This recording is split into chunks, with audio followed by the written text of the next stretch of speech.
परशुराम भगवान विष्णु के 10 अवतार में से एक माने जाते हैं। उन्हें भगवान विष्णु का आवेशा अवतार भी कहा जाता है।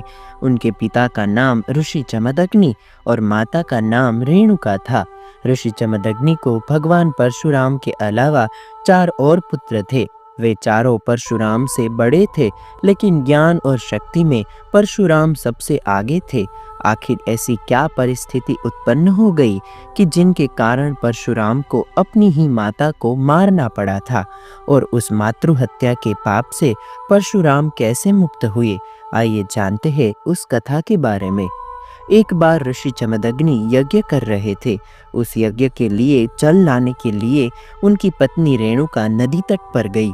वहां उन्होंने गंधर्वराज चित्ररथ को स्नान करते हुए देखा और रेणुका उन पर आसक्त हो गई। समय पर यज्ञ स्थल पर ना पहुंच पाने के कारण जब ऋषि जमदग्नि ने यह देखा तो अपनी पत्नी का आर्य मर्यादा विरोधी आचरण देखकर उन पर क्रोधित हो गए और अपने पुत्रों को अपनी माता को मारने का आदेश दिया।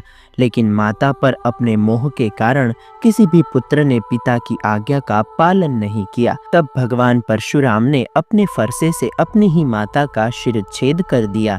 यह देखकर पिता जमदग्नि परशुराम पर अति प्रसन्न हुए और उनके बड़े चारों पुत्रों की चेतना को हर लिया।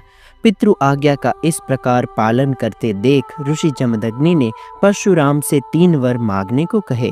तब भगवान परशुराम ने क्रमशः 3 वर मांगे।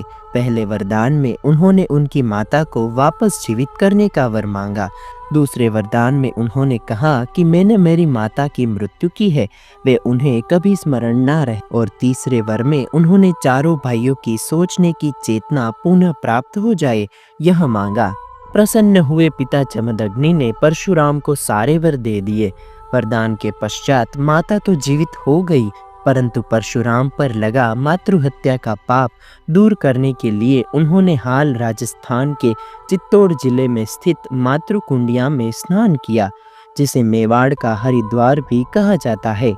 उसके पश्चात शिव जी की तपस्या की। तपस्या से प्रसन्न होकर उन्होंने परशुराम को मातृहत्या के पाप से मुक्त किया। इस जगह पर आज परशुराम महादेव मंदिर भी स्थित है, जिसे मेवाड़ के अमरनाथ के नाम से भी जाना जाता है। इस मंदिर का निर्माण स्वयं परशुराम ने अपने फरसे से पहाड़ को काट कर किया है। तो दोस्तों, आज का ये वीडियो आपको कैसा लगा मुझे कमेंट करके ज़रूर बताइएगा। पसंद आया हो तो लाइक करें और अपने दोस्तों के साथ शेयर करें। मैं हूं आपका दोस्त कालीन आयुषित। फिर मिलेंगे नए वीडियो में नए टॉपिक के साथ। तब तक के लिए दे आज्ञा। नमस्कार।